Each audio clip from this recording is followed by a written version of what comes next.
Okay, so in doing my top 10 favorite toys, it's an impossible task.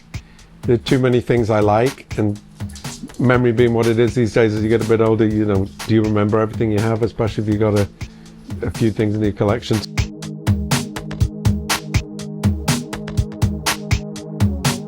I did want to mention these two. This is Muton, this is Cyborg.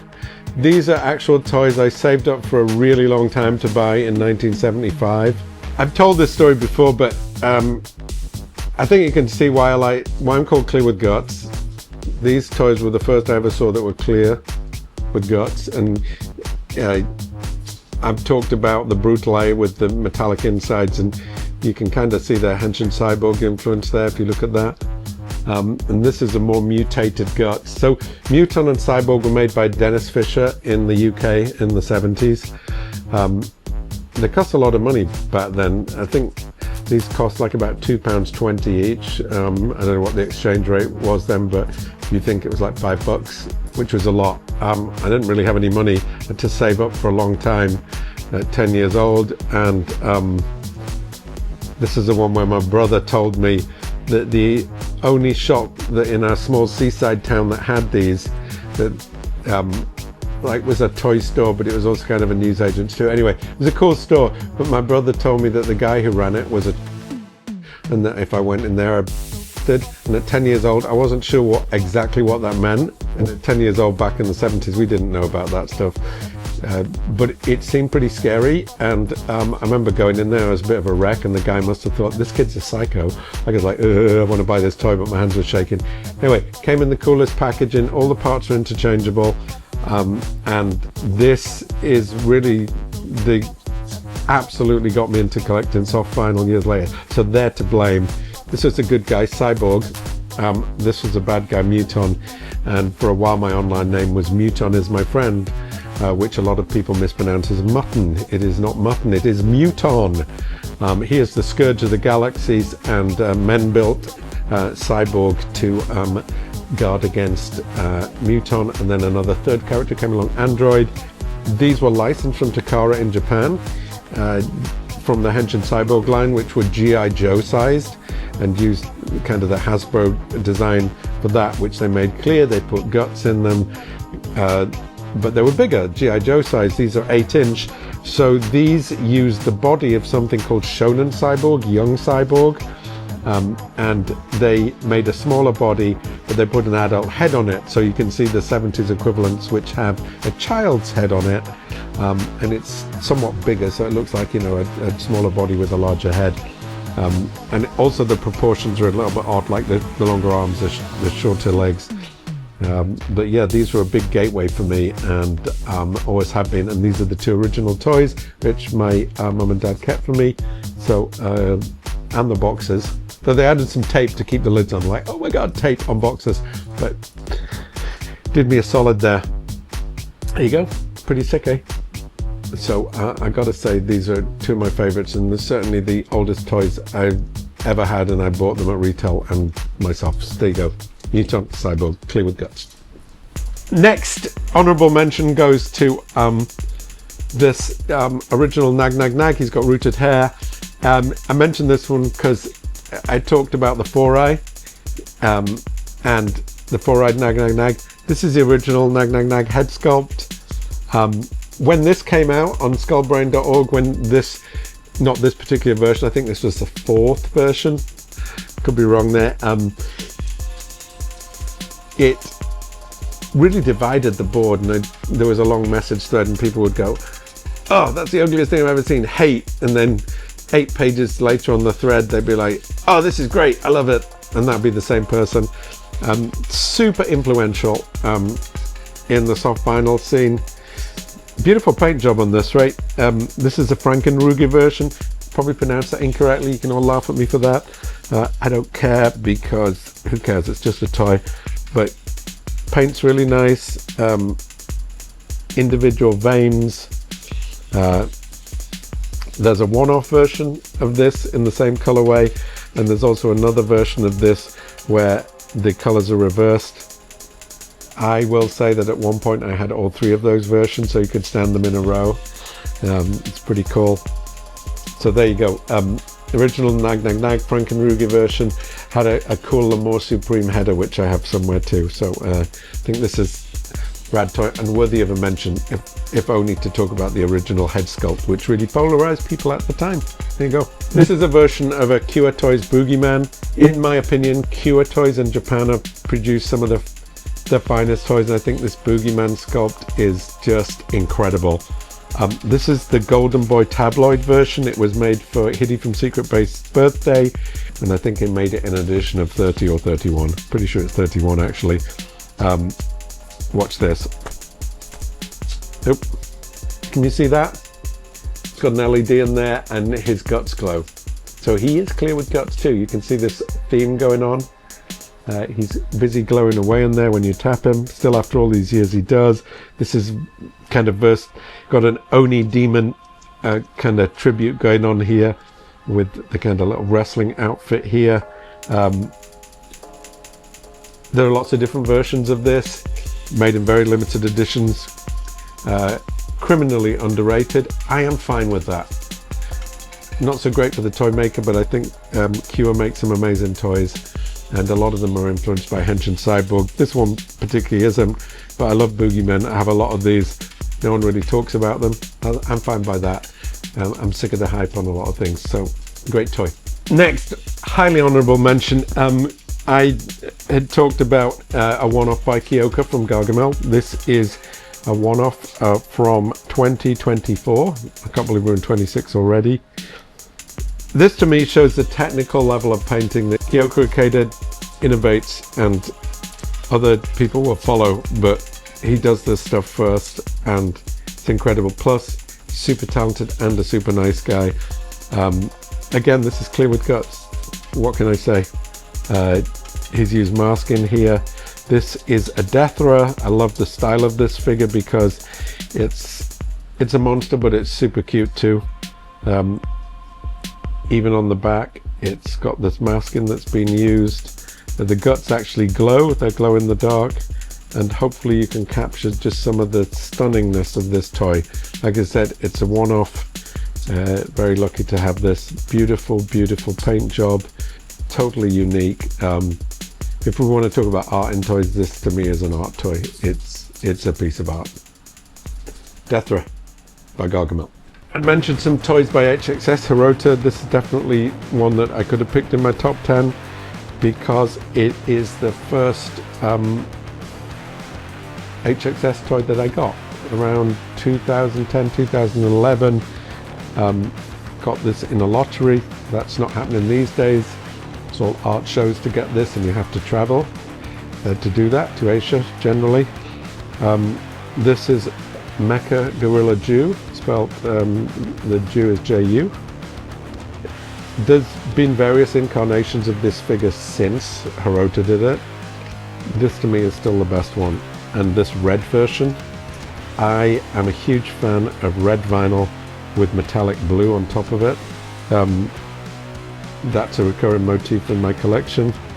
For what it's worth, I love this toy. I always look at it, it's the first one I got, and I love the colorway, and the sculpt to me is pretty perfect. So HXS Mecha Gorilla Jew, red and metallic blue version. Next up for honorable mention, I picked this toy. It's Fenrier by Dark Matter Toys. Again, it's someone I know through the scene, consider him a friend. He came out with these toys in the last few years from his brand. Sculpt is great. I picked this one because Manny made this as a gift for me for my birthday, and it pays tribute to a Mabora I showed in the video, Clear with Guts Mabora. Again, it's Clear with Guts. How many Clear with Guts do I have? I guess they are my favorites. This is kind of in a classic thrash out colorway, and I think he did a beautiful job, and I was so stunned to get this. It actually has kind of prismatic guts in here, if we can see that in the light. It's a gift which means a lot to me. It's painted inside. That must have taken a lot of work. Yeah, you can see the vinyl there. The paint is actually inside the clear body. I absolutely love this. It's I think it's a fantastic version. So that's Fenrier, one of the newer toys I have. All right, I was lucky enough to get this in the mail. Well, I got it in the mail because I was lucky enough to be very quick online. Bwana Spoons 2026 Lucky Bag. Gravy toys. Look, this is a box. On the side it's got Lucky. Am I feeling lucky? I hope I am, so you can see me unbox this. All right, here we go. Slices into box, hopes he doesn't cut open toy. This has definitely happened once or twice. I'm a bit more careful now.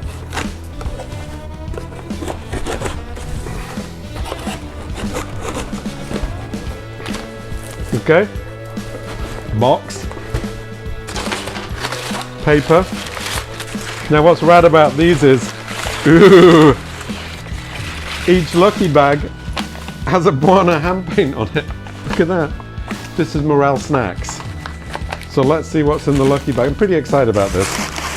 So I'm going to put the box down here with the lucky on the side, drawn by Mr. Nightcraft, I suspect.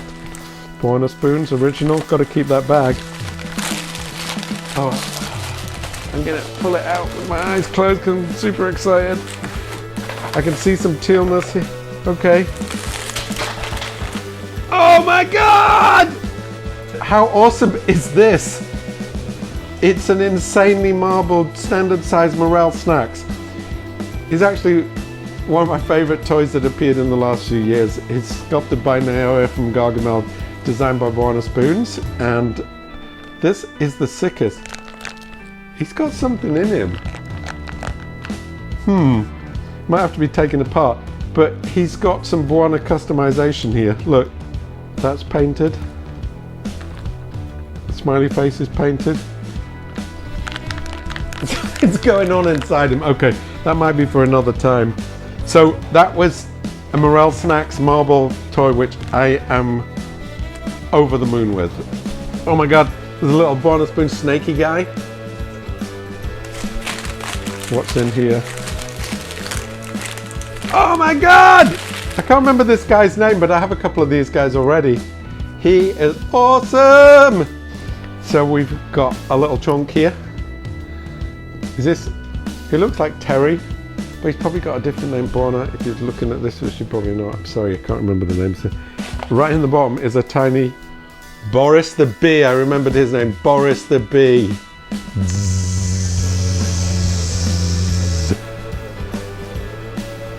So yeah, Bwana Spoons Lucky Bag. Love it. Thanks Mr. Nightcraft for packing these up and writing lucky, because yes, it was lucky. Love this. This glow in the dark Maza or Mother by Zulman Toys. This one is actually damaged. I don't know how that happened. I don't know if I got it like that and never noticed, or it was always like this. Anyway, it adds something to it by having a little bit of damage. I love these wonderful colors on this one. It's kind of pastel-y, and the sculpt, it's a cross between organic and a spaceship. And if I recall, this was sculpted by Exo Head for Zulman, and this is my favorite version. It's one of the few that come with a car that slots on there to show the giganticness of this creature. I have a bunch of these sculpted, as far as I recall, by Exo Head in a rather spectacular pastoral colorway. Going back to the Mecha Gorilla motif and Clearwithguts yet again. This one is by Marmit Toys, aka Akamatsu. It's a riff on a Mecha Gorilla. He's big, he has guts. I got him from a show. He was brought specially to the show. I found out I had mentioned that I really wanted one of these. Akamatsu said how difficult they are to make and fabricate and to get the guts in, and he brought this along specially for me. So he told me, that's not a brag, it's just what he told me. I was really thrilled by that, and I've never really posted pictures of this. It's hard to capture great photos, but it's yet another example of Clearwithguts. If you take a look, you can see all the guts inside here, individually painted. He's a beautiful one-off on kind of a light blue clear vinyl. This is an evil shit. So the start of the fight figure movement was the Fink shit, created by Takashite or Take Shit from Coco Bat. The concept, this head, as far as I understand, was co-designed with Pushead, where they took the original Fink shit head and they created this evil shit head. I picked this one because I think the marbling is beautiful. The marbling is produced by Hirota from HXS, and it's unpainted, but some of the best of these toys are unpainted.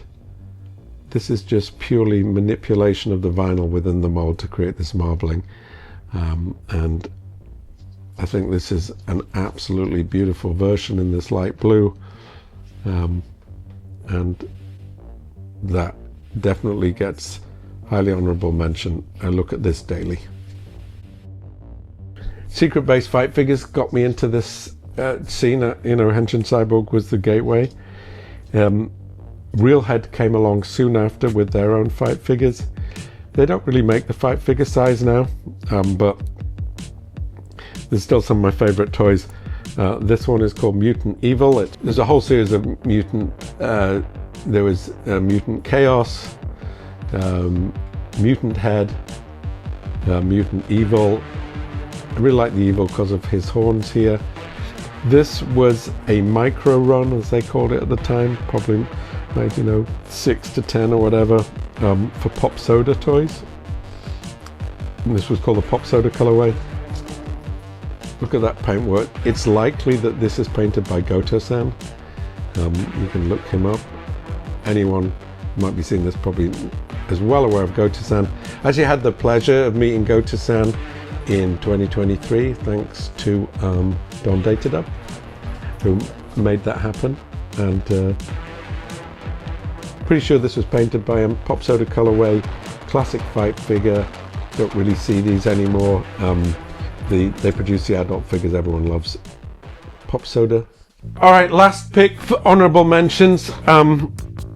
This is a Skull Pirate designed by Pushead, produced by Secret Base. This is a one-off version with using cell paint inside the body. Cell paint camo. I think this is incredible. Again, I don't know if the camera catches this, but the colors, I love the bright colors. The legs, arms and head are on a clear vinyl, a kind of solid flashlight pink on the body, but you can see all the detail that went into this. The cell camo painting inside. It's a one-off original painted by Pushead, and just love the colors on this one. It's at the front of one of my collection cases, and I look at it quite a lot, so I'll give this a totally honorable mention. Here we go, Skull Pirate, created by Pushead. Thank you. One last honorable mention. When picking my top 10, I talked about a Beamon in my top 10. Last honorable mention goes to not one Beamon, but to, I think 9 of them. 1, 2, 3, 4, 5, 6, 7, 8, 9, 10. Oh my god, 10 of them. So 10 clear Beamons were released at a similar time period, maybe around 2006. I got all these when they came out. I just think they're amazing. Clear blue, kind of clear smoggy color, clear purple, clear pink. Clear pink is probably my favorite.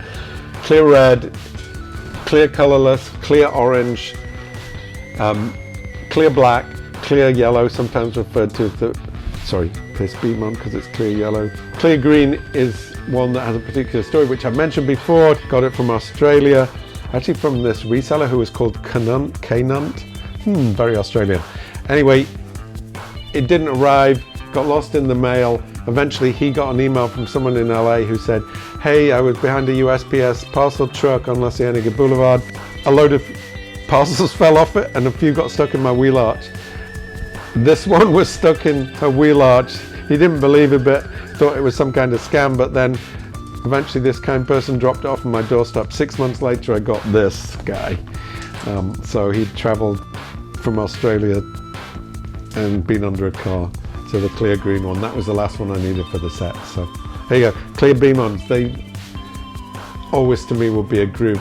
You couldn't ever get rid of one of them without getting rid of all of them, but I don't want to get rid of all of them. So here you go, I think these are fantastic.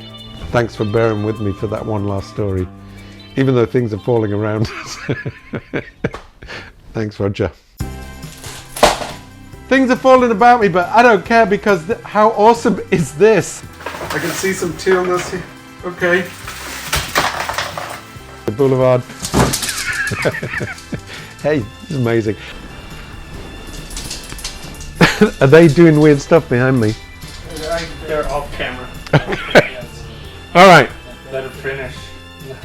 Well, she'll never finish.